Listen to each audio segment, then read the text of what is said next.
Hello, good evening. How are you all? कैसे हैं आप लोग? चलिए, तो हमारी आज की जो 10 to 11 हमारी क्लास चलती है, जिसमें हम लोग बुक्स को लाइन बाय लाइन पढ़ते हैं, जिनमें अभी तक हम लोगों ने एडवर्ड एल्बर्ट को कंप्लीट कर लिया है, विलियम जेलोंग को कंप्लीट कर लिया है, and now we are moving to Iyengar को हम पढ़ने जा रहे हैं इंडियन राइटिंग इंग्लिश में। तो बहुत ही इंटरेस्टिंग ये बुक होने वाली है, specially for those who are preparing for NET JRF and PGT examinations.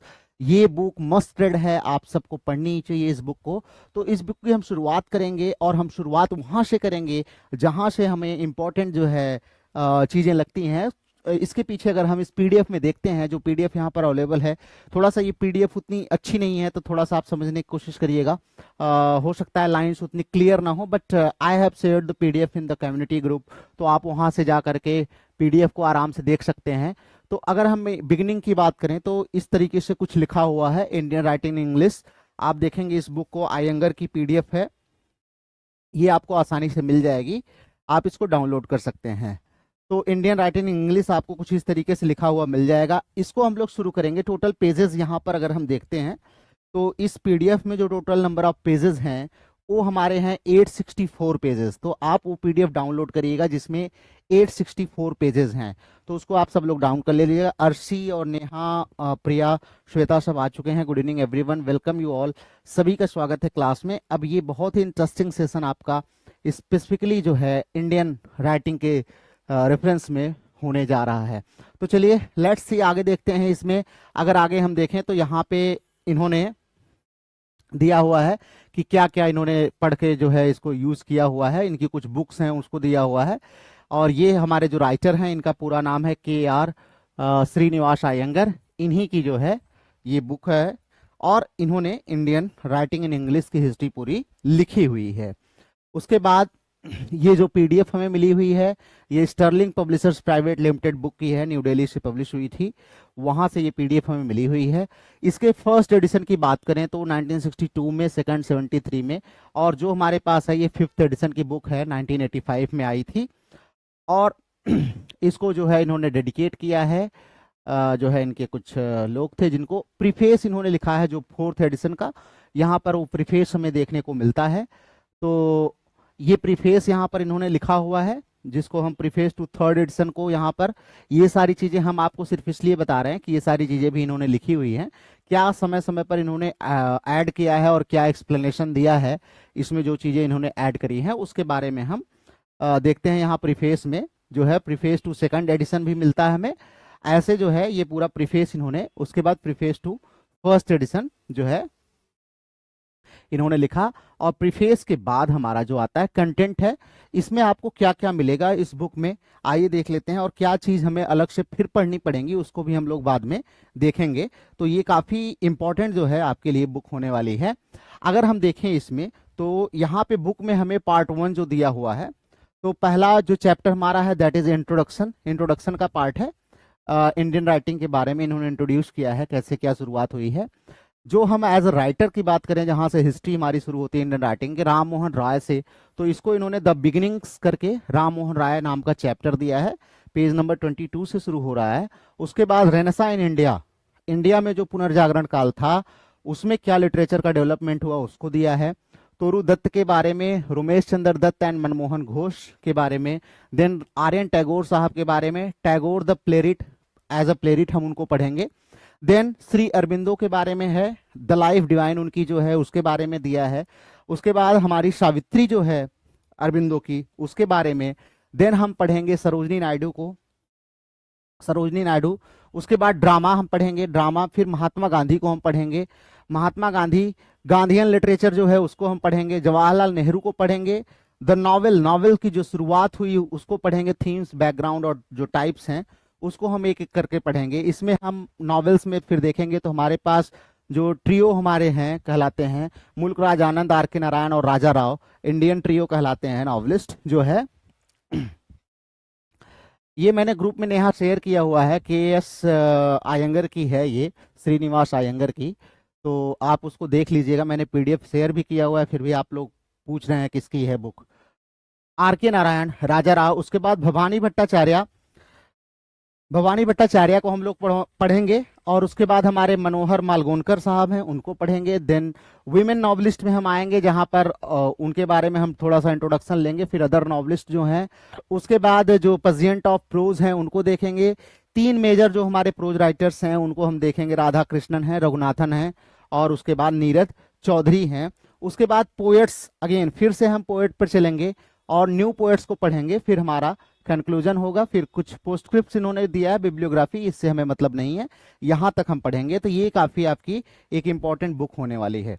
तो चलिए आइए हम थोड़ा सा इंट्रोडक्शन भी थोड़ा सा कह सकते हैं फास्ट फॉरवर्ड मोड में हम इंट्रोडक्शन को भी पढ़ लेते हैं। तो ये भी यहाँ से कुछ हो सकता है आपको अच्छा लगे, आपका इंटरेस्ट जगे पढ़ने में ना। चलिए ठीक है, सो लेट्स बिगिन। अब हमारे आयंगर साहब कह रहे हैं कि my first duty this evening is to thank the vice chancellor, your vice chancellor and professor Jeffers of the Department of English Literature for honoring me with the invitation to be your guest for a few weeks and give a course of lectures on Indo-Anglican literature। तो कह रहे हैं ये lecture series थी जिसको इन्होंने book form में publish किया है। तो कह रहे हैं कि जहां पर इन्होंने लेक्चर दिया है वहां के जो वाइस चांसलर हैं और जो प्रोफेसर हैं डिपार्टमेंट ऑफ इंग्लिश के, प्रोफेसर जेफर्स, जिन्होंने इनको इनवाइट किया था लेक्चर देने के लिए, उन सबको थैंक वगैरह बोलते हैं। और कहते हैं उन्होंने मुझे इंडो एंग्लिकन लिटरेचर पर बोलने के लिए इन्वाइट किया, तो thank you very much. Your decision to start in your university courses in the various literature produced in English in the commonwealth countries and to inaugurate this commendable project with the present series of lectures on Indian writing in English came to me as to many of friends in India as a pleasant surprise। कह रहे हैं कि आपने ये बहुत बड़ा initiative लिया कि जो इंडियन राइटर्स थे उनका जो कंट्रीब्यूशन रहा है कॉमनवेल्थ कंट्रीज में, अगर हम देखते हैं तो उनको आपने इंडियन राइटिंग इंग्लिश के तौर पर इंडिया में इंट्रोड्यूस करने का काम किया और मुझे इस मौके पर बुलाया। ये बड़ा ही प्लीजिंग हमारे लिए रहा है। तो यहाँ से हम अगर देख सकते हैं तो ये कहीं ना कहीं ये इंट्रोड्यूस हमें कर रहे हैं, बता रहे हैं कि कैसे जो है ये जो लेक्चर है मैंने कहाँ पर डिलीवर किया था और कैसे जो है एक एक करके चैप्टर वाइज मैंने उस लेक्चर को कलेक्ट किया हुआ है। उसके बाद अगर हम देखते हैं तो कहते हैं कि यहाँ पे कह रहे हैं कि 1951 the award of travel grant from the British country who I may now recall with gratitude were my host in 1951 finally cleanse the matter, so I am here in your midst today and I am happy to be here। तो कह रहे हैं कि मुझे बहुत इस बात की खुशी है कि जो एक ट्रैवल ग्रांट हुई थी मुझे ब्रिटिश कंट्री से, जो कि आज मैं 1951 में यहाँ पर लेक्चर देने के लिए आया हूँ, तो मुझे बड़ी इस बात की खुशी हो रही है। और कॉमनवेल्थ कह रहे हैं कि यहाँ पर बहुत सारे लोग आए जिन्होंने अपने अपने लेक्चर्स बोले हैं, लेकिन मैं भी यहाँ पर कुछ अपनी बातें रखने के लिए आया हूँ। कह रहे हैं इंडिया की अगर हम बात करें तो on the other hand we wish to believe that we are one nation. India में अगर हम देखें तो हम एक नेशन के तौर पर अपने आप को जो है मानते हैं, though actually we speak a dozen different languages. यद्यपि हम अलग दर्जनों अलग अलग भाषाएं बोलते हैं, लेकिन फिर भी हम एक दूसरे को एक के तौर पर देखते हैं, वननेस के तौर पर देखते हैं।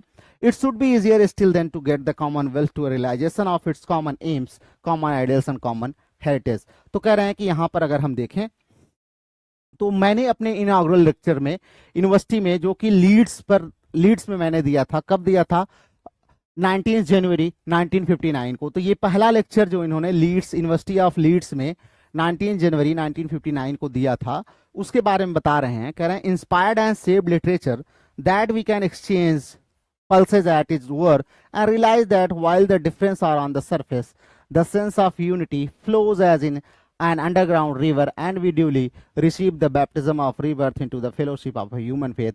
कह रहे हैं चाहे जितनी हमारे अंदर डिफरेंसेस हों ऑन द सरफेस, कितनी भी दिखाई देती हों, लेकिन जो ये अलग अलग नदियां हैं वो एक ही धारा से, एक ही सोर्स से निकल करके आती हैं, हम उसी से बंधे हुए हैं। ये सारी चीजें यहाँ पर ये बताते हैं। ये हमारे लिए बहुत इंपॉर्टेंट चीजें नहीं है, लेकिन थोड़ा सा आपको ये आइडिया रहना चाहिए कि आप ये जो बुक पढ़ रहे हैं वास्तव में ये बुक कहाँ से ली गई है, क्या क्या चीजों जो है कहाँ पर इन्होंने इसको बोला था। तो आप ध्यान रखिएगा, this is a lecture series, एक लेक्चर सीरीज है जो हमारे आयंगर साहब जो है लीड्स यूनिवर्सिटी में शुरुआत करते हैं, वहां से बोलना शुरू करते हैं। हम अब सीधे चलेंगे जहां से इन्होंने हमें हमारी इंडियन राइटिंग इंग्लिश, जो हमारे एग्जामिनेशन पॉइंट ऑफ व्यू से इंपॉर्टेंट है, उसको शुरू करते हैं। वहां पे हम लोग डायरेक्ट चलेंगे जहां पे राम मोहन राय को जो है ये मानते हैं कि पहले ऐसे राइटर थे जो जिनको हम ट्रू सेंस कह सकते हैं कि वो इंडियन राइटिंग के बिगिनर हैं। हालांकि उनसे पहले भी राइटिंग शुरू की जा चुकी थी, लेकिन he is suppose to be the precursor of Indian writing English. Indian writing English के प्रीकर्सर माने जाते हैं और यहीं से अकॉर्डिंग टू अयंगर बिगिनिंग शुरू होती है। तो ये तो थोड़ा बहुत मतलब आपको जानकारी सिर्फ देनी थी। अब आइए हम चलते हैं। ये समझ लीजिए हमारा पहला चैप्टर है, इस बुक का दूसरा चैप्टर है, लेकिन हमें जो पढ़ना है ये हमारा पहला चैप्टर है, द बिगिनिंग्स। और यहाँ इन्होंने राम मोहन राय से शुरुआत करी है। तो आइए देखते हैं क्या तो अयंगर साहब हमें दे रहे हैं। यहाँ पर हम एक एक करके देखते हैं। तो अयंगर साहब कह रहे हैं कि I try to show last time that as a distinctive body of writing Indo Anglican literature undoubtedly exist and it is likely to grow in volume and virility. तो कह रहे हैं कि पहले भी, जैसा कि मैंने लास्ट टाइम भी डिस्कस किया था, आप लोगों को बताया था कि इंडियन राइटिंग जो है, बॉडी ऑफ राइटिंग, वो एग्जिस्ट करती है और ये अलग अलग प्रकार से अलग अलग वॉल्यूम्स में, अलग अलग वर्चलिटी में एग्जिस्ट करती है, ग्रो करती रही है। At any rate it seem desirable to me as it has seemed to others that the climate of thought and education in India should be favorable enough to permit this literature to grow more and more with the years for the good of India and the world। कह रहे हैं कि ये मैं आपको सभी को अपने तरफ से और ये बताना चाहता हूँ, सबको, मुझे भी लगता है, आपको भी लगता है, ये डिजायरेबल है कि जो क्लाइमेट ऑफ थॉट इंडिया में है और जो एजुकेशन है, इस प्रकार का लिटरेचर ये परमिट करता है कि ऐसे literature year by year grow करता रहेगा इंडिया में। और वो not for the India, for the country, but also for the world जो है, ये काफी कह सकते हैं रिच लिटरेचर इंडिया हमेशा देता रहेगा। We shall now take a backward glance at the beginning of this literature। तो कहना ये जो लिटरेचर ऐसे ग्रो करता गया, आज हम इतना वास्ट इंडियन लिटरेचर देखते हैं जो है इंग्लिश में, तो हम थोड़ा सा पीछे चलते हैं और देखते हैं कि ये लिटरेचर की शुरुआत कहाँ से होती है, बिगिनिंग इसकी क्या है। In other words, probe into its aetiology, हम देखते हैं कि ये कहाँ से शुरुआत इसकी हुई है। The beginning of the older literature are generally shrouded in the mist of antiquity. कह रहे हैं कि अगर हम ओल्डर लिटरेचर की बात करें तो श्राउडेड है कहां पर, मिस्ट ऑफ एंटिकिटी, प्राचीनता का जो कह रहे हैं धुंध जैसा एक पूरा एनवायरमेंट है जहां पर बहुत सारा लिटरेचर लिखा गया है, वहां से हम देखें तो ओल्डर लिटरेचर हमें मिलते हैं। And we have for the most part to be content with the guesses and hypothesis. और वहां पर हमें लिटरेचर ज्यादातर गेसेस एंड हाइपोथेसिस के माध्यम से हम उस पर बिलीव करते हैं, चाहे वो हमारा रामायण हो, महाभारत हो, उसके पहले भी वेदास, उपनिषद जो भी हमारे रहे हों, हम उनको गेसेस एंड हाइपोथेसिस के हिसाब से ही मानते हैं। क्या उसकी रियलिटी रही है हमें ये नहीं पता। लेकिन Indo Anglican literature is of more recent origin. लेकिन जो हमारा इंडो एंग्लिकन लिटरेचर जो हमें पढ़ना है, ये तो बिल्कुल रिसेंट ओरिजिन का है। And hence it's beginning could be traced with reasonable certitude. इसलिए हम इसकी बिगिनिंग को आराम से ट्रेस कर सकते हैं। ये हमारे वेदस, उपनिषद उसके पहले के नहीं है, बल्कि अभी बिल्कुल रिसेंट ट्रेंड है। इसको हम आराम से ट्रेस कर सकते हैं, पता कर सकते हैं कि इसकी शुरुआत कहां से हुई है। देन कहते हैं such an inquiry besides must prove rewarding for more than one reason. कह रहा है इस प्रकार की इंक्वायरी जो है बहुत ही रिवार्डिंग होती है, केवल एक इस कारण से नहीं कि हम इसकी इंक्वायरी कर रहे हैं, बल्कि बहुत सारे इसके पीछे रीजंस होते हैं।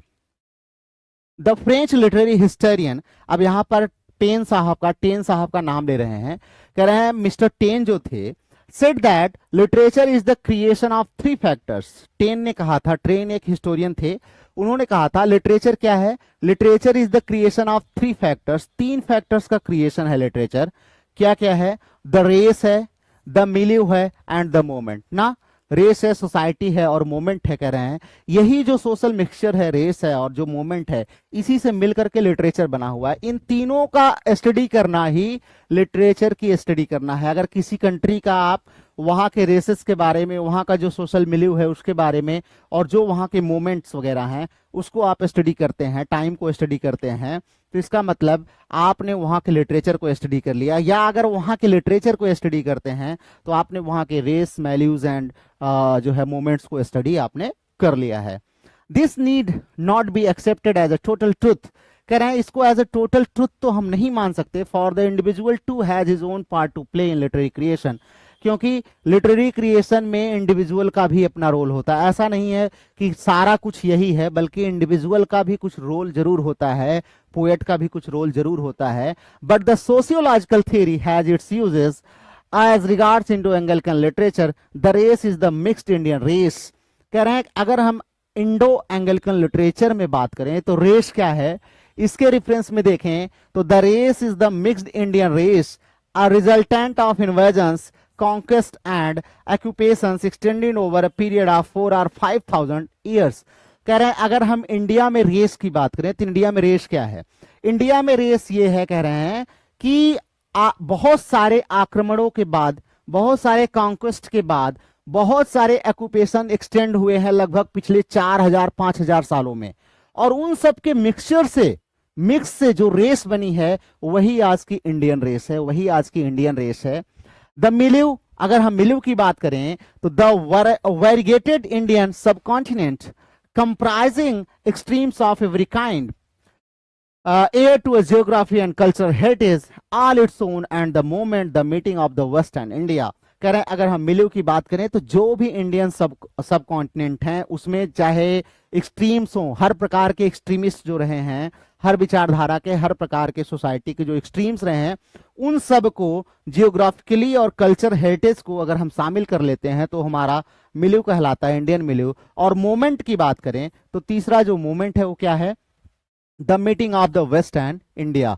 और वेस्ट और इंडिया जब मिला तो ये मूवमेंट तीनों मिला करके अगर बनेगा तो इंडियन एंग्लो इंडियन लिटरेचर के, ध्यान रखिएगा, इंडो एंगलिकन लिटरेचर अगर हम कहें तो इसमें जो तीन चीज जो हमारे टेन साहब ने कहा है, कौन सी तीन चीजें कहा है किसी भी लिटरेचर में क्या होना चाहिए, रेस के स्टडी, मिलिव और मोमेंट। तो अगर रेस की बात करें तो पूरी पिछले 4,000-5,000 साल में लोग आए, आक्रमण किया, व्यापार किया, मिले जुले, जो रेस हमारी है वो रेस है।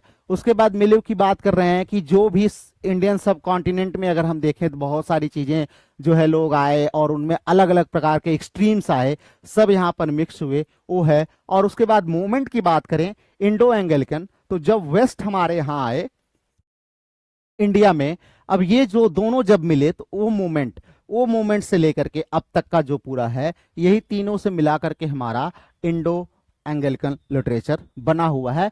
टेन के रेफरेंस में अगर हम देने, टेन ने जो हमारा डिफिनेशन दिया हुआ है।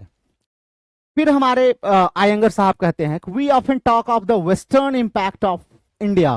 कह रहे हैं हम प्राय इस बात की चर्चा करते हैं कि वेस्टर्न का क्या इंपैक्ट रहा है इंडिया पर, western impact on India, and picture the west and India clashing, destroying, creating.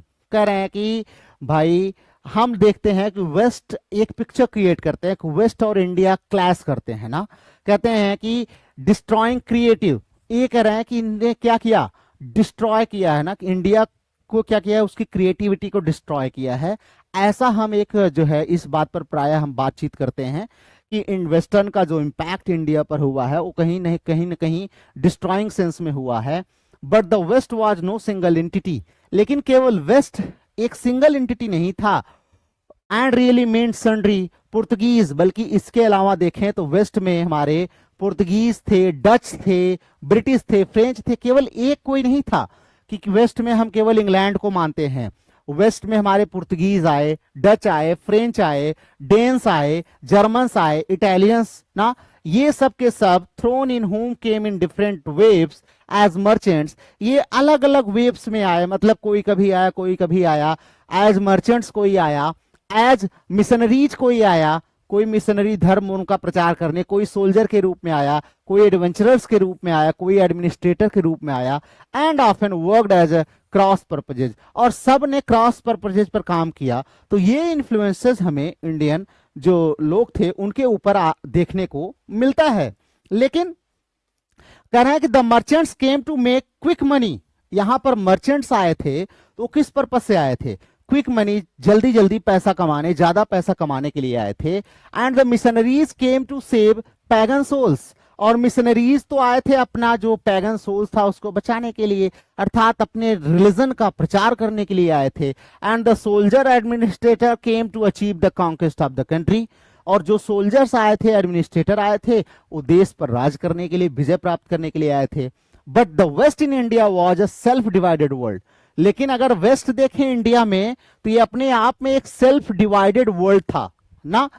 कैसे? The Portuguese gave no quarter to the Dutch, Portuguese ने कभी डच को कोई स्थान नहीं दिया, nor the French to the British, और न ही फ्रेंच को और ब्रिटिश को। And the Catholic looked askance at the Protestant and his sub varieties, और दूसरी तरफ कैथोलिक देखें तो हमेशा प्रोटेस्टेंट के खिलाफ रहे हैं ना, और उसकी सब वैरायटीज के अगेंस्ट में रहे हैं। तो कह रहे हैं कि India too was monstrously self divided. इसी प्रकार से इंडिया भी बहुत भयंकर तरीके से डिवाइडेड था। कैसे? आफ्टर औरंगजेब डेथ, जब इंडिया में औरंगजेब, मुगल शासक औरंगजेब की डेथ होती है, the Mughal empire began to crack visibly, धीरे धीरे मुगल एम्पायर नष्ट होने लगा। And the process went on unchecked, और ये प्रोसेस, इसका कोलैप्स होने का मुगल एम्पायर का धीरे धीरे बढ़ता ही गया। The Mughals and the Marathas, कह रहे हैं एक तरफ मुगल्स और Marathas, the nawabs and the rajas, the petty chieftains of the north and south warred suicidally among themselves, कह रहे हैं कि ये सब एक दूसरे से वॉर लड़ रहे थे। And sometimes for the foreigner, और कभी कभी ये फॉरेनर से भी लड़ा करते थे। समटाइम्स सॉट हिज हेल्प, कभी कभी उसकी मदद लिया करते थे। मतलब हम देखें तो मुगल्स हैं, मराठाज हैं, नवाब्स, राजाज, और जो छोटे छोटे नॉर्थ एंड साउथ के सामंत वगैरह हैं, ये आपस में लड़ रहे हैं। कभी कभी विदेशों से लड़ते हैं, और विदेशों से लड़ने के लिए अपने किसी दूसरे साथी की मदद लेते हैं, या किसी दूसरे साथी को हराने के लिए विदेशी से मदद लेते हैं। ये सारी चीजें इंडिया में चल रही हैं, ये हमारे साहब बताते हैं। ठीक है, तौहीद टेपेस्ट्री, ओके। अनंत गुड इवनिंग, अनंत गुड इवनिंग। हाँ तौहीद जी, ये हमारी जो बुक है ये आयंगर की है, इंडियन राइट इन इंग्लिश, तो आप इसको डाउनलोड कर सकते हैं। इसकी पीडीएफ आपको मिल जाएगी, बुक भी मिल जाती है आपको बहुत आसानी से। अगर आप चाहेंगे तो बुक भी आपको मिल जाएगी, लेकिन पीडीएफ आई थिंक आपको आराम से काम कर जाएगा, उसी से काम चल जाएगा। तो तौहीद जी, आप कहाँ के रहने वाले हैं? अपना इंट्रोडक्शन दीजिएगा, किस चीज़ की तैयारी आप कर रहे हैं। तो इंडिया में देखें तो ये सारी चीज़ें चल रही हैं। तो कह रहे हैं कि पेटी आर्मीज marched up and down cities and force quickly changed hands. कह रहे हैं कि अगर हम देखें तो आर्मीज हमेशा अप डाउन कर रहे हैं, कभी कोई जीत रहा, कभी कोई जीत रहा है। सिटीज और फोर्ट्स में क्विकली चेंजेस हो रहे हैं। हैंड्स, कभी इसके हाथ में ये किला है, कभी उसके हाथ में ये राज्य है। Loyalties were light as the wind, और लॉयल्टी तो, वफादारी तो इतनी लाइट हो गई थी जैसे हवा। आज इसके तरफ लॉयल्टी है, कभी उसके तरफ है। जैसे आजकल के नेता है ना, सत्ता परिवर्तन होता है, कभी इसके तरफ कभी उसके तरफ भाग जाते हैं ना, तो वैसे ही लॉयल्टी उस समय थी। एंड फेमिन्स स्टॉक्ड अब्रॉड, और उस समय बहुत सारे भाई फेमिन्स जो हैं इंडिया में आ रहे थे। In the result India during the 17th and more specially the 18th century, कह रहे हैं रिजल्ट के तौर पर देखें तो क्या हुआ 17th सेंचुरी और खास करके 18th सेंचुरी में अगर हम देखें तो presented the spectacle of decay and misery unimaginable. India का इतना ज्यादा पतन हुआ, इतना ज्यादा दर्द इसमें आया कि शायद वो आप इमेजिन भी नहीं कर सकते। Shahjahan imperial Delhi was now a city of terror and corruption. Shahjahan का जो इंपीरियल सिटी था दिल्ली, आज वो क्या बन गया है? सिटी ऑफ टेरर बन गया था और करप्शन बन गया था। And India as a whole recoiled in Mr O'Malley's words, Mr O'Malley ने अपने शब्दों में कहा है, इंडिया बुला रही थी, रिकॉल कर रही थी, याद कर रही थी किसको? The days before the flood as they struck Adam in his vision. कह रहे हैं ये लोग कयामत से पहले के दिन को याद कर रहे हैं, जब कह रहे हैं कि flood as they struck Adam in his vision, जब इन्होंने क्या किया? अपने सपने में एडम को देखा। तो कह रहे हैं कि यहां पर इंडिया क्या कर रहा है? बिल्कुल एग्नी में है, पेन में है, बहुत ज्यादा करप्शन इंडिया में बढ़ चुका है। Vitality and the just for life were at banishing point. और जीवन में अगर हम उत्साह देखें, जस्ट देखें, एनर्जी देखें तो लगभग लगभग समाप्त हो रहा था लोगों में। Spirituality glowed but in fitful एम्बर्स। कह रहे हैं स्पिरिचुअलिटी थोड़ी बहुत तो जिंदा थी, लेकिन छोटे छोटे कोयले के टुकड़े की तरह जो है कहीं कहीं जल रही थी। And all intellectual activity was nearly at a standstill. और इंटेलेक्चुअल एक्टिविटी तो बिल्कुल जीरो हो गई थी। By the end of the 18th century India was to all appearance a wasteland. ये ध्यान रखना, कह रहे हैं कि 18वीं शताब्दी के अंत तक इंडिया लगभग लगभग कैसी हो गई थी, वेस्टलैंड की तरह हो गई थी। तो ये एक स्टेटमेंट आपके लिए इंपॉर्टेंट हो सकता है कि किसने कहा है इंडिया को कि by the end of the 18th century India was to all appearance of wasteland. तो आपको याद रहना चाहिए आयंगर साहब ने कहा है। But then India was a vast almost an endless country. लेकिन फिर कह रहे हैं कि ये भी बात है कि इंडिया तो बहुत बड़ा और एंडलेस कंट्री एक प्रकार से है। And the means of transport were slow. और इंडिया में उस समय ट्रांसपोर्ट के मीडियम जो थे वो बहुत स्लो थे, ट्रांसपोर्टेशन इतना आसान नहीं था। Even in the days of the worst corruption there were not wanting pockets of order और health, and at no time was the confusion quite complete, and life still gallantly resisted the attack of disease and death। कह रहे हैं कि भाई अगर देखें तो उन दिनों में भी जब वर्स्ट करप्शन था तब भी कह रहे हैं कि जो हमारे लोग थे there were not wanting pockets of order और health. At no time was the confusion. कह रहे हैं कि ऐसा कभी भी नहीं था कि हम अपने डिजीज और डेथ से फाइट नहीं कर रहे थे, गैलेंटली हम उससे लड़ाई अपनी लड़ ही रहे थे। The villages have had their own age long intricate organisation. गांव में देखें तो आज भी उनके बहुत सारे ऑर्गेनाइजेशन, वैद्य वगैरह दुनिया भर की चीजें रहती थी। And this persisted. और ये चीजें आज भी समाज में थी। द कास्ट सिस्टम, समाज में कास्ट सिस्टम आज भी था। Iniquitous in many ways, nevertheless held society together, at least in the villages। कह रहे कास्ट सिस्टम ने सोसाइटी को फिर भी अगर हम कहें तो एक करके रखा था। खास करके स्पेशली देखें तो विलेजेस में आज भी इन्होंने इनको यूनाइट कर करके रखा था। लेकिन ट्रेड एंड इंडस्ट्री का जब डेवलपमेंट हुआ, trade and industry flourished after a fashion. कह रहे हैं कि धीरे धीरे जो है ट्रेड और इंडस्ट्री डेवलप करना शुरू कर गया। And since the social system had not cracked. कह रहे हैं और चूंकि सोशल सिस्टम जो है क्रैक नहीं हुआ था, culture too eked out a life of sort. धीरे धीरे कल्चर भी देखें तो धीरे धीरे बाहर आना शुरू हो गया, अर्थात उसमें भी एक प्रकार का परिवर्तन होना शुरू हो गया। Decadence had no doubt set in, but decadence was not death. Decadence की शुरुआत हो गई, जैसे इंग्लैंड में भी देखें तो डिकाडेंट कब आता है, 1890 के आसपास आता है। कह रहे हैं यहां भी शुरुआत हो गई थी, लेकिन डिकाडेंस का मतलब डेथ नहीं था। And there was even a burst of new flowering in some places. और देखें तो कुछ जगह पर अच्छे काम भी हो रहे थे, नई फ्लावरिंग्स हो रही थी। For example music in south India. South India में देखें तो म्यूजिक खूब तेजी से फ्लरिश कर रहा था with the great names of Tyagaraja. तो कह रहे हैं कि बहुत बड़े म्यूजिशियन थे साउथ के, त्यागराज के हाथों में, श्यामा शास्त्री, ये सब नाम याद कर लीजिएगा, त्यागराज, श्यामा शास्त्री एंड मुथुस्वामी दीक्षितर। कह रहे हैं ये सब के सब जो थे ये म्यूजिक को बहुत हाइट्स पर ले जा रहे थे। ऐसा नहीं था कि सारा कुछ नष्ट ही हो रहा था, कुछ अच्छे काम भी हो रहे थे। खास करके साउथ में अगर हम म्यूजिक को देखें तो 3 लोग बड़े फेमस थे वहां पर, तीनों के नाम आप याद कर सकते हैं, त्यागराज, श्यामा शास्त्री एंड मुथुस्वामी दीक्षितर। ये तो साथ ही साथ उर्दू में देखें, there were Urdu poets. Lucknow में और दिल्ली में बहुत सारे उर्दू पोएट्स थे जो बहुत अच्छा लिटरेचर में काम कर रहे थे। और संस्कृत स्कॉलर्स भी थे, स्पेशली बनारस में एंड नादिया।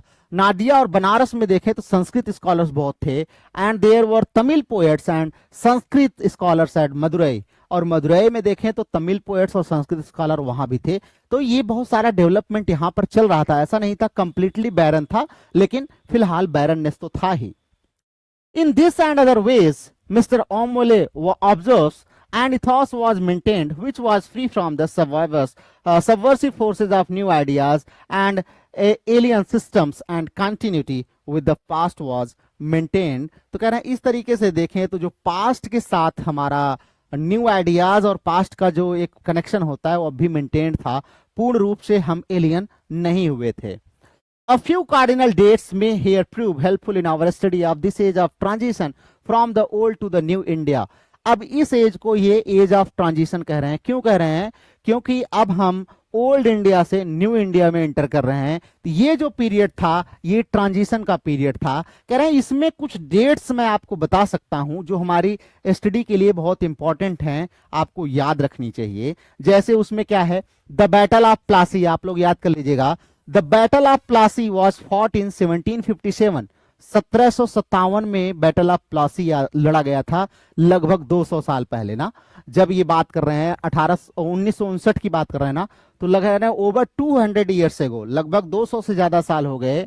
1757 में बैटल ऑफ प्लासी लड़ा गया था, जहां पर Clive however declined the responsibility of diwani और revenue administration and it was only in 1772 that the East India Company took it over।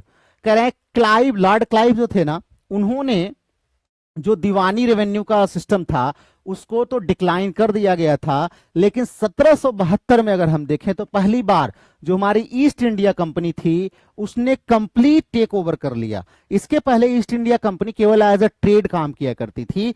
1600 में ईस्ट इंडिया कंपनी आई थी इंडिया में। 1600 से अगर हम देखें 1600 से 1772 तक अगर हम देखें तो ये केवल एज अ ट्रेड कंपनी के रूप में काम कर रही थी, लेकिन 1772 से ईस्ट इंडिया कंपनी को टेक ओवर कर लिया गया और यहां पर एडमिनिस्ट्रेशन पूरा आ गया, कह सकते हैं इसने पूरा कंट्रोल कर लिया। Now it became a nation in itself, अपने आप में ये पूरा एक कह सकते हैं एडमिनिस्ट्रेशन बन गया, केवल ट्रेड नहीं रह गया। और इसने जब टुक ओवर कर लिया तो 1790 में the responsibility for the administration of criminal justice, और बाद में 1790 में जितनी भी क्रिमिनल जस्टिस एडमिनिस्ट्रेशन थी सबको इसने अपने अधीन कर लिया। तो कह रहे हैं कि ये सब का सब मतलब नियम कानून लॉ सब अब कंपनी के अंतर्गत आ गया, अर्थात अब ईस्ट इंडिया कंपनी जो है वो बिल्कुल पूरे इंडिया पर कंट्रोल कर लेती है। The East India Company had been formed as early as 1599। अगर ईस्ट इंडिया कंपनी की बात करें तो इसका निर्माण कब हुआ था, कब फाउंड किया गया था? 1599 में फाउंड किया गया था। 1599 में at a meeting attended by leading London merchants. कह रहे हैं उस समय लंदन के जो बहुत बड़े बड़े मर्चेंट्स थे उनकी एक मीटिंग हुई, but more than 150 years were to pass before Plassey gave the company the key to the domination of Bengal and India generally। लेकिन इस कंपनी को इंडिया और खास करके बंगाल में अपना आधिपत्य जमाने में लगभग 150 साल लग गए। 150 साल लग गए जब 1757 में प्लासी के युद्ध ने इनको ये मौका दिया।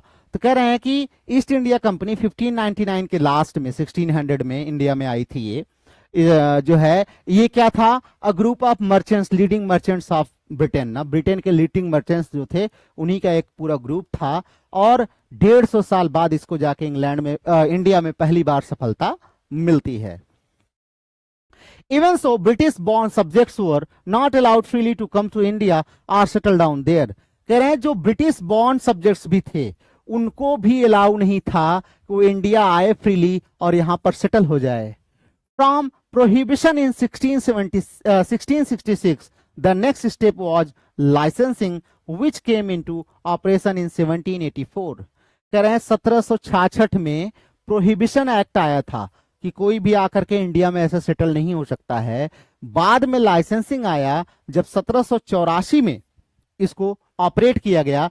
But 11 years later, even those settled already in India were asked to furnish securities ranging from $200 to $500।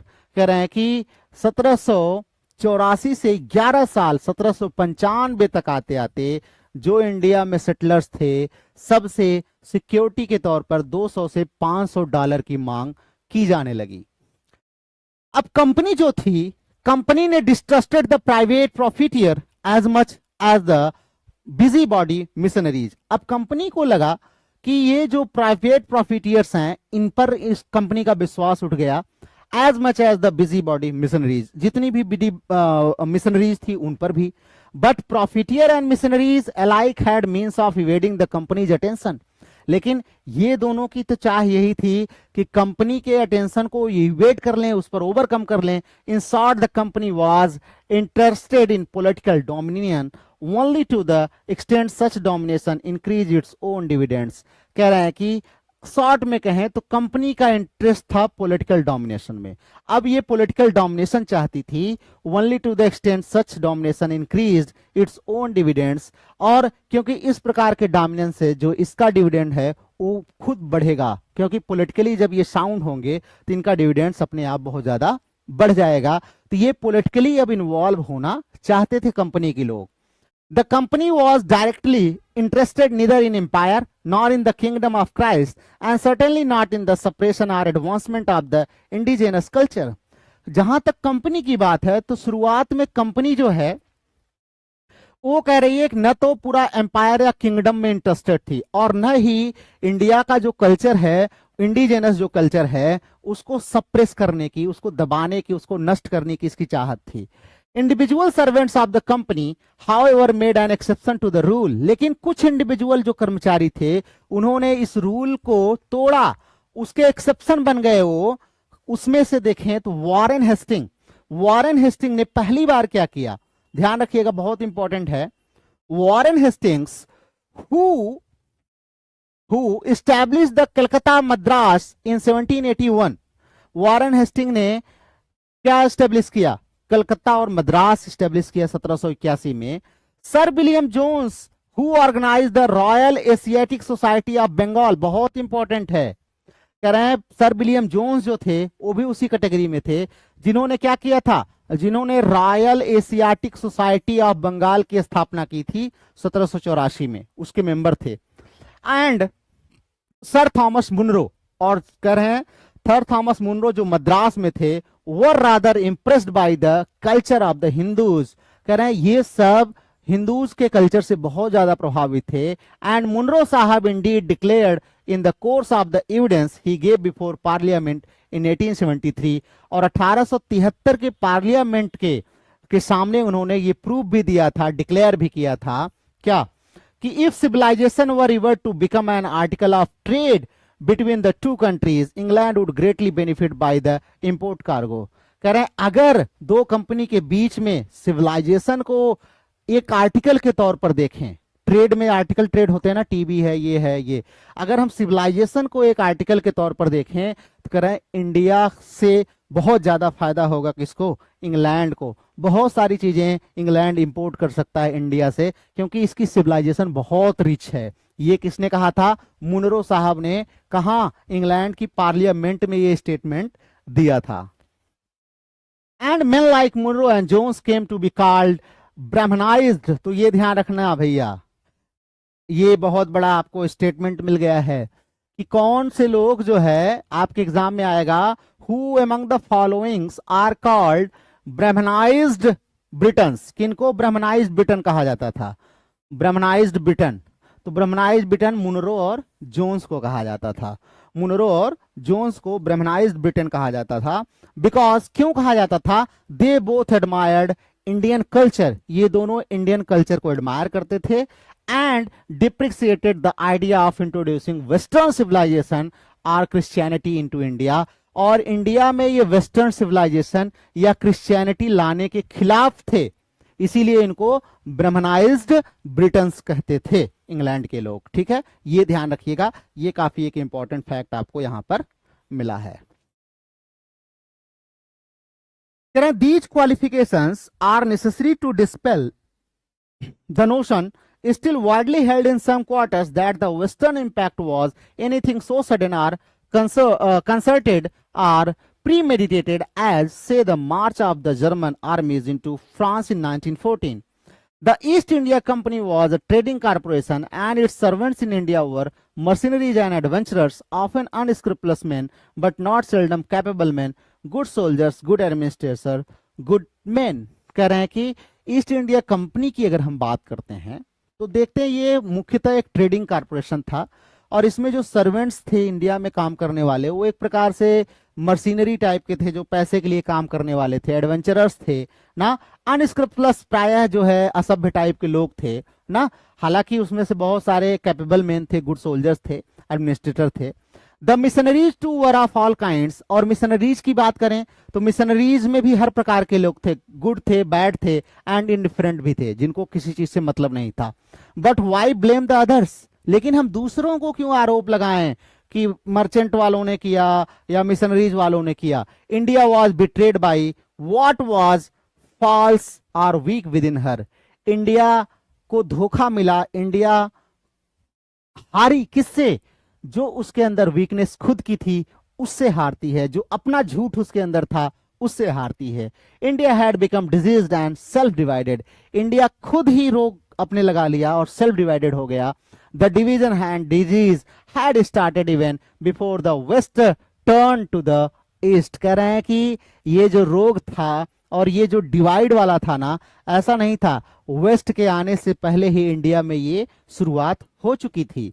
Perhaps even before Islam came to India, और यहां तक कह रहे हैं कि शायद इस्लाम भी नहीं आया था इंडिया में, तब भी इंडिया में इसके बीज पड़ चुके थे। In wave after wave of invasion, कह रहे हैं कि उसके बाद तो भाई धीरे धीरे ये बढ़ता ही चला गया। The real roots of ancient India greatness, वो कह रहे हैं कि अगर हम इंडिया की ग्रेटनेस की बात करें, एंशियंट इंडिया की, तो कह रहे हैं इसके जो रूट्स थे अरविंदो के हिसाब से वो कहां पर मिलते हैं। कह रहे हैं an ingrained and dominant spirituality, an exhaustible vital creativeness and gust of life, and meditating between them a powerful, penetrating and scrupulous intelligence combined of the rational, ethical and aesthetic mind, each at high intensity of action। कह रहे हैं कि हमारे अरविंदो साहब कहते हैं कि India की ग्रेटनेस के बारे में कि ये एक ऐसा नेशन रहा है जो ingrained and dominant spirituality, spiritually में देखें तो स्पिरिचुअलिटी में शायद उससे बेहतर कोई भी नेशन नहीं रहा है। एंड एग्जॉस्टिबल वाइटल क्रिएटिवनेस, इतना क्रिएटिवनेस शायद किसी के अंदर रहा हो। And gust of life, meditating between them, powerful, penetrating and scriptless intelligence, ऐसे ऐसे तेज तर्रार लोग हुए हैं जिनके अंदर बहुत सारा रेशनल, इथिकल और एस्थेटिक दिमाग रहा है, उनका माइंड इतना तेज रहा है, शार्प रहा है कि शायद ही ऐसा कोई नेशन रहा हो जो इतना रिच रहा हो। ये हमारे कहने का जो है अरबिंदो साहब का कहने का अर्थ था। अदर वर्ड्स में अगर हम कहें तो the spirit, the intellect and the life impulse all functioning at the highest pitch and at working in the closest collaboration. कह रहा है ये सब इंडिया में बहुत हाईएस्ट पिच पर था, मतलब बहुत रेशनल, इथिकल और एस्थेटिक माइंड वाले लोग थे यहाँ पर। लेकिन फिलहाल the aesthetic, the illusionist, the nihilist, the hedonist all contributed to the havoc. लेकिन धीरे धीरे ये लोग चेंज होते गए, बहुत सारे लोगों का जन्म होता गया जिसमें एस्थेटिक टाइप के लोग थे, इल्यूजनिस्ट थे, निहिलिस्ट थे जो डिस्ट्रॉय करना चाहते हैं, हेडोनिस्ट मतलब अपने को आनंद मिले बाकी सब नष्ट हो जाए। इन लोगों ने देश का बड़ा सत्यानाश किया। And the series of disaster on the political and economic fronts only hastened the process and completed the national catastrophe। और उसके बाद तो स्पिरिचुअलिटी जो नष्ट हो रही थी, साथ साथ में पॉलिटिकल और इकोनॉमिक फ्रंट पर भी धीरे धीरे इंडिया अपने आप को नष्ट करता चला गया और इसका जो पतन था वो और तेजी से होना शुरू हो गया। By the beginning of the 19th century, Britain or the East India Company was more or less master of the situation in India। लेकिन 19th सेंचुरी के एंड तक देखें तो ईस्ट इंडिया कंपनी जो है उतना ज्यादा सिचुएशन, इंडिया की जो सिचुएशन थी उसका जिम्मेदार नहीं था, उसका मालिक नहीं था। बट व्हाट द सिचुएशन, लेकिन उस समय सिचुएशन भी क्या थी, इतनी रद्दी सिचुएशन थी। ये यहाँ पर एक लाइन इन्होंने लिया है, Ganga was sunken and the limp leaves, जो है ये बहुत ही फेमस लाइन है, the Ganga was sunken and the limp leaves, जो है के.एन. दारूवाला की पोम है, बहुत ही इंपॉर्टेंट है। At last in 1813 the commercial monopoly of the company was ended। 1813 में जो ईस्ट इंडिया कंपनी की कॉमर्शियल मोनोपोली थी वो समाप्त हो जाती है। And the British in India assumed beside police functions educative and civilising function as well. और ब्रिटिश जो गवर्नमेंट थी, अब उसने भारत में केवल इसके साथ साथ पुलिस फंक्शन के साथ साथ अब इसने एजुकेटिव और सिविलाइजिंग फंक्शन को भी अपने कमांड में ले लिया। अर्थात कंपनी का जो रोल था अब वो धीरे धीरे 1813 में आकर के समाप्त हो गया। Missionaries were permitted to enter the country freely. अब मिशनरीज को परमिशन दे दिया गया कि आप कंट्री में आइए और अपने धर्म का, अपने क्रिश्चियनिटी का खूब प्रचार करिए, एजुकेशन का खूब प्रचार करिए। And token grant of ₹1 lakh per year was made for education. और एजुकेशन के लिए 1 लाख रुपए पर साल जो है उनको दिया जाता था। As it however the idea was that only oriental learning was to be promoted. लेकिन उनका जो आइडिया मेन था कि केवल ओरिएंटल लर्निंग को ही प्रमोट करना है, मतलब जो ईस्ट की लर्निंग है उसी को प्रमोट करना है। लेकिन on the other hand very different forces were at work whose influence was slowly coming to be felt. दूसरी तरफ कुछ ऐसे लोग थे जिनके इरादे अच्छे नहीं थे, वो भी काम कर रहे थे, अब धीरे धीरे उनका प्रभाव पड़ना शुरू हो जाता है। The missionaries had already help to establish printing presses in different parts of the countries. Missionaries ने क्या किया, एजुकेशन के प्रचार के साथ साथ देश के अलग अलग पार्ट में प्रिंटिंग प्रेस की स्थापना करना शुरू कर दिया। And books in the vernacular as also in English were coming out. और जो बुक्स थी वो लोकल लैंग्वेज के साथ साथ इंग्लिश में भी धीरे धीरे आना शुरू हो गई। Since the beginning of the 18th century, at first in hardly more than a tickle, but presently an impressive volume. Dictionaries, grammars and translations were among the first fruits of such missionaries enterprise, and formal prose in the vernaculars was attempted. उसके बाद तो इन लोगों ने dictionaries, grammar, translation की जितनी book थी सबको publish करना शुरू कर दिया। और खास करके जो भी हमारे वर्नाकुलर प्रोज थे उनको भी ट्रांसलेट करके जो है लोगों तक पहुंचाना शुरू कर दिया। The printing press inevitably led to the newspapers. और प्रिंटिंग प्रेस ने इंडिया में न्यूज़पेपर्स को जन्म दिया। एंड हिकीज बंगाल, ध्यान रखिएगा इंडिया का पहला न्यूज़पेपर है हिकीज बंगाल गैजेट। हिकी का बंगाल गैजेट जो है, जो कि इंडिया का पहला न्यूज़पेपर है, ध्यान रखिएगा। इंडिया फर्स्ट न्यूज़पेपर कब आया, ये केम आउट इन 1780, 1780 में आया। And others followed in due course. उसके बाद तो एक के बाद एक न्यूज़पेपर इंडिया में बढ़ते चले गए। Last came the private schools imparting English education.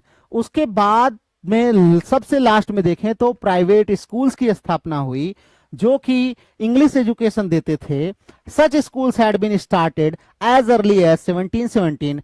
हालांकि ये स्कूल तो 1717 से ही शुरू हो गए थे, लेकिन अब बहुत ज्यादा तेजी से फैलने लगे जब 1717 में मद्रास के कडलोर में, 1718 में बॉम्बे में रिचर्ड कॉब ने इसकी स्थापना की थी। एंड 1720 में एट कलकत्ता इंडोर्ड बाई थॉमलिंसन, इसको थॉमलिंसन ने इसकी स्थापना करी थी। कह रहे हैं कि 3 स्कूल तो हालांकि पहले से ही थे, लेकिन बाद में देखें तो बहुत ज्यादा प्राइवेट स्कूल्स इंडिया में जो है खुलने लगे। 1717 में कडलोर में, 1718 में बॉम्बे में और 1720 में कलकत्ता में 3 स्कूल तो प्राइवेट जो इंग्लिश एजुकेशन देते थे वो पहले से ही चल रहे थे। उसके बाद कह रहे हैं कि कल्मिनेटिंग इन द एस्टैब्लिशमेंट इन 1817। अब इन्हीं सबके प्रभाव से 1817 में जो है हिंदू कॉलेज एट कलकत्ता, कलकत्ता में हिंदू कॉलेज की स्थापना हुई। और किसने इसकी स्थापना की, the creation of Raja Ram Mohan Roy and his friends David Hare and sir Edward Hyde East. कह रहे हैं 3 लोगों ने मिलकर स्थापना की हिंदू कॉलेज, जो आजकल बीएचयू कहा जाता है, जो है Hindu College at Calcutta, the creation of Raja Ram Mohan Roy. Raja Ram Mohan Roy ने एडवर्ड हीड और जो है डेविड हेयर के साथ मिलकर के, इनके 2 मित्र थे, इस स्कूल की स्थापना की जिसका नाम था हिंदू कॉलेज एट कलकत्ता। ठीक है, sorry not BHU, Hindu college Calcutta. It started with 100 students. शुरू जब हुआ तो इसमें 100 बच्चे थे। And in less than 40 years became the presidency college in 1855। और केवल 40 साल के अंदर ये प्रेसिडेंसी कॉलेज बन गया। ठीक है, प्रेसिडेंसी कॉलेज बन गया 1855 में। The premier educational institution of Bengal, Bengal का सबसे प्रीमियर, यहाँ पे मतलब बड़े बड़े लोग पढ़ने के लिए आते थे। Meantime the Serampore College was founded in 1818 by Carey. इसी समय देखें तो सेरमपोर कॉलेज की स्थापना की गई थी 1818 में केरी के द्वारा। वार्ड एंड मार्समैन, ये 3 मिशनरीज थे, इन्होंने जो है सेरमपोर कॉलेज की स्थापना की। Without waiting for government to move in the matter, far sighted man in Bombay and Madras to begin to think in terms of western education. अब कह रहे हैं गवर्नमेंट की हेल्प की जरूरत नहीं थी, बॉम्बे और मद्रास के लोग खुद सोचने लगे कि हम लोग एजुकेशन को बढ़ावा देंगे, खास करके वेस्टर्न एजुकेशन के रेफरेंस में। And in Madras a colloquial knowledge of English was, as noticed by C. Trevelyan, a much more common acquirement than in Bengal। कह रहे हैं मद्रास में तो बहुत ही कम कॉमन एक्वायरमेंट हो गया था उस समय इंग्लिश सीखना, इंग्लिश का नॉलेज होना। The future was clearly not with pure oriental education. इतना तो क्लियर हो गया था कि जो फ्यूचर है वो केवल ओरिएंटल एजुकेशन पर बेस्ड नहीं रहने वाला है, कि मतलब वहां पर केवल हिंदी, संस्कृत, वेदास ये सब नहीं पढ़ाए जाएंगे। The madrasa at Calcutta for example could accumulate only 12 books in the course of 42 years and so came in for much ridicule। और कह रहे हैं कि मद्रास जो है कलकत्ता जो है, the madrasa at Calcutta for example, यहां पर केवल 12 बुक जो है 42 साल में एक्यूमुलेट की जा सकी। अर्थात आप समझ सकते हैं कि ओरिएंटल एजुकेशन जिस पर्पज से ये आया था वो कहां पर खो गया। उसके बाद the oriental college eight Banaras, Banaras में ओरिएंटल कॉलेज की स्थापना हुई। हैड फेयर्ड नो बेटर, ये भी उतना ज्यादा नहीं कर पाया। On the contrary the colleges importing western education were obviously flourishing. दूसरी तरफ ओरिएंटल कॉलेज देखें बनारस में, मद्रासा कलकत्ता में, ये लोग का कोई प्रोग्रेस नहीं हो रहा था। दूसरी तरफ जो वेस्टर्न एजुकेशन दे रहे थे उनको देखते हैं वो बहुत तेजी से फ्लरिश कर रहे थे, जैसे आज हमारे यहाँ जो इंग्लिश वाले फ्लरिश करते हैं। Ram Mohan Roy in his plea for English instead of oriental education asked Lord Amherst. Ram Mohan Roy ने, याद कर लेना, राम मोहन राय ने खुद कहा था कि इंग्लिश को पढ़ाया जाना चाहिए ओरिएंटल एजुकेशन के बजाय। उन्होंने लॉर्ड एमहरस्ट से 1823 में कहा था to compare the state of science and literature in Europe before the time of Lord Bacon with the progress made since. और उन्होंने खुद कहा था कि जो भी जो है साइंस और लिटरेचर में यूरोप में डेवलपमेंट हुआ है लॉर्ड बेकन के टाइम से पहले तक का, वो सब यहाँ पर ऐड किया जाना चाहिए, उन सब का नॉलेज यहाँ पर दिया जाना चाहिए। ये मानना था किसका? राजा राम मोहन राय का। ध्यान रखिएगा, राम मोहन राय पहले ऐसे व्यक्ति थे, राम मोहन राय पहले ऐसे व्यक्ति थे जिन्होंने इंग्लिश की एडवोकेसी की थी कि इंग्लिश जो है वो पढ़ाई जानी चाहिए। If it had been intended to keep the British nation in ignorance of real knowledge, the Baconian philosophy would not have been allowed to displace the system of the schoolmen, which was the best calculated to perpetuate ignorance. In the same manner, the Sanskrit system of education would be the best calculated to keep this country in darkness, if such had been the policy of the British legislator. But as the improvement of the native population is the object of the government, it will consequently promote a more liberal and enlightened system of instructions, embracing mathematics, natural philosophy, chemistry, anatomy with other usual sciences, which may be accomplished with the sums proposed by employing a few gentlemen of talent and learning, educated in Europe, and providing a college furnished with the necessary books, instruments, and other apparatus। कह रहे हैं कि हमारे आयंगर साहब की चाहे वो British nation की बात करें, अगर वो केवल रियल नॉलेज जो बैकेनियन फिलॉसफी पर बेस्ड है, अगर उसको सिर्फ जो है रखना चाहते हैं, तो कह रहे हैं ये भी क्या होगा, एक प्रकार से इग्नोरेंस में रखना होगा। और केवल संस्कृत सिस्टम ऑफ एजुकेशन को पढ़ेंगे तो ये भी एक प्रकार से इग्नोरेंस में रखना होगा। दोनों को कोई भी गवर्नमेंट होती है वो क्या करती है, वहां के लोगों का डेवलपमेंट करना चाहती है, तो यहाँ के लोगों पॉपुलेशन को इंप्रूवमेंट करना चाहती है, तो ये दोनों को मिला करके चलते हैं। तो ये एक तीसरा तरीका अपनाया कि न तो इस पर बहुत जोर दिया जाए, rather mathematics, natural sciences, philosophy, chemistry, anatomy, इन सब पर ज्यादा जोर दिया गया। और बहुत सारे ऐसे टैलेंटेड जो लोग थे उनको अपॉइंट किया गया कि वो इस प्रकार के एजुकेशन को बढ़ावा दें और जो यूरोप के डेवलपमेंट है, साइंटिफिक डेवलपमेंट है, उन सब के बारे में यहाँ के लोगों को एजुकेट करें। राम मोहन राय नॉट ओनली वांटेड इंग्लिश, कह रहे हैं कि राम मोहन राय केवल इंग्लिश ही नहीं चाहते थे, and more English in India, he also wanted more English man in India. कह रहे हैं वो केवल इंग्लिश ही नहीं चाहते थे, वो चाहते थे कि ज्यादातर इंग्लिश मैन इंडिया में रहें। He balance the advantages and disadvantage, enumerated 9 of the former and 5 of the latter and concluded by saying, कहते हैं इसके एडवांटेज जो है 9 एडवांटेज बताए हैं और 5 डिसएडवांटेज बताए हैं, और ये बताते हुए उन्होंने कहा है क्या, the settlement in India by Europeans should at least be undertaken experimentally so that its effects may be ascertained by actual observation on the moderate scale. On mature consideration, therefore, I think I may safely recommend that educated person of character and capital should now be permitted and encouraged to settle in India without any restrictions of locality or any liability to banishment at the discretion of the government. कह रहे हैं कि मेरा ये मानना है कि जो पढ़े लिखे व्यक्ति हैं जो इंडिया में रहना चाहते हैं उन्हें बिना किसी जो है परमिशन के अलाउ कर दिया जाए कि भाई वो आएँ और यहाँ के लोगों को भी एजुकेट करें। उनको रिकमेंड मैं करता हूँ, चाहे वो कहीं के भी हों, बिना किसी बैनिशमेंट के। जैसे एक नियम था, कोई भी आके यहाँ नहीं बस सकता था, गवर्नमेंट जिनको चाहती थी वही बस सकते थे। तो राजा राम मोहन राय कहना था जो पढ़े लिखे लोग हैं उनको आकर के यहाँ पर अलाउ करना चाहिए। पढ़े लिखे लोग यहाँ पर आकर सेटल्ड होंगे तो हमारे भी लोगों का डेवलपमेंट धीरे धीरे होगा, ये उनका कहना था। Although the Orientalist and the Anglicist continued to wrangle, it was clear the former were steadily losing ground. देखें तो ओरिएंटलिस्ट और एंग्लिस्ट में फाइट लगातार चल रही थी और धीरे धीरे ओरिएंटलिस्ट जो है वो धीरे धीरे अपना ग्राउंड खोने लगा। एंड मैकाले सेलिब्रेटेड मिनट्स, और मैकाले जो मिनट आया उसने क्या किया था, clinch the issue at last, last में इसने पूरा इशू को क्लिंच कर दिया। and he declared that it was both necessary and possible to make natives of this country good and English scholars.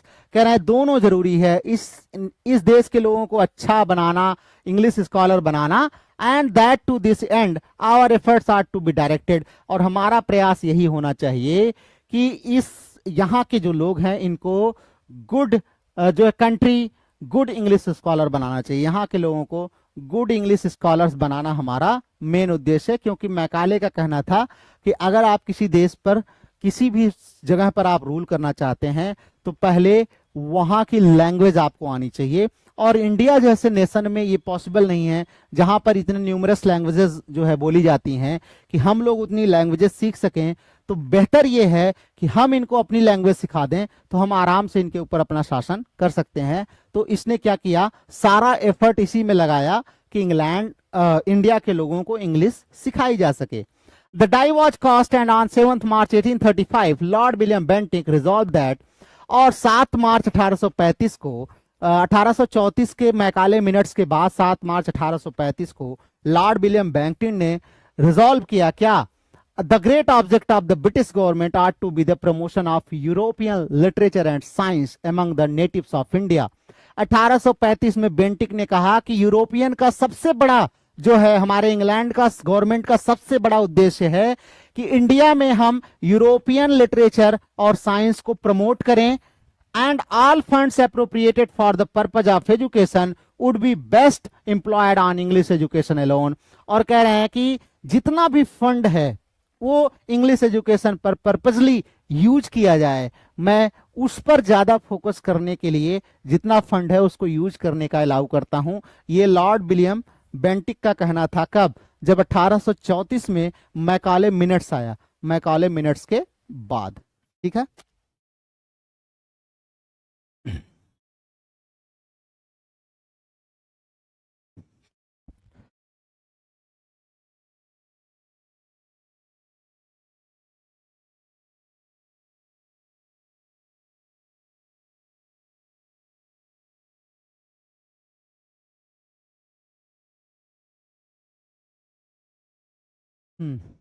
चलिए ठीक है। मुल्क राज आनंद कंप्लीट कोशिश करूंगा 1 महीने में। तौहीद, तौहीद जी आप कहाँ से हैं? आप अपना इंट्रोडक्शन आपने दिया नहीं।